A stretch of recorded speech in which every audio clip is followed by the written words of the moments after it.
Hello all, நல்லா உதிரி உதிரியாக சோயா சங்க்ஸ் புலாவ் எப்படி செய்யலாங்கிறத பார்ப்போமா. அதுக்கு சோயா சங்க்ஸை நல்லா சுடு தண்ணியில் இந்த மாதிரி சோக் பண்ணிவிட்டு நல்லா பிழிஞ்சு தண்ணியை எடுத்து வச்சுட்டேன். அண்ட் கையோட பாஸ்மதி ரைஸுமே ஊற வச்சுட்டு பிழிஞ்சு வச்சிருக்கிற சோயா சங்க்ஸில் 2 டீஸ்பூன் தயிர், மஞ்சள் தூள், மிளகாய்த்தூள், மல்லித்தூள், தேவைக்கு ஏற்ப கரம் மசாலா இதெல்லாம் சேர்த்து மேரினேட் பண்ணிட்டேன். இப்போ குக்கரில் ஆயில், நெய் சேர்த்துக்கிட்டு ஹோல் கரம் மசாலா ஸ்பைசஸ் கூடவே கொஞ்சமாக சோம்பு, பே லீஃப் ஆட் பண்ணிட்டேன். இப்போ வெங்காயம், பச்சை மிளகாய் ஆட் பண்ணிவிட்டு ஓரளவுக்கு இந்த மாதிரி பொன்னிறமானதுக்கு அப்புறமா இஞ்சி பூண்டு விழுது ஒரு கைப்பிடி அளவுக்கு புதினா, கொத்தமல்லி ஆட் பண்ணிக்கிட்டேன்.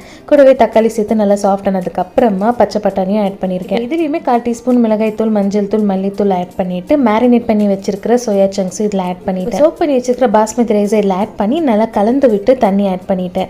1 கிளாஸ் ரைஸுக்கு நான் 1.25 கிளாஸ் தண்ணி ஆட் பண்ணியிருக்கேன். அண்ட் இந்த ஸ்டேஜில் உப்பு காரம் சரி பார்த்துக்கோங்க, தேவைப்பட்ட ஆட் பண்ணிக்கோங்க. ஒரு கொதி வந்ததுக்கு அப்புறமா ஒரு விசில் விட்டுருந்தேன். ஒன்றுக்கு ஒன்று ஒட்டாமல் அவ்வளோ உதிரி உதிரியாக இருந்தது. கண்டிப்பாக நீங்களும் இந்த டேஸ்டியான peas soya chunks pulao try பண்ணி பாருங்கள். ரெசிபி பிடிச்சிருந்தா ஒரு லைக் கொடுங்க. அடுத்த வீடியோவில் பார்க்கலாம். பாய்.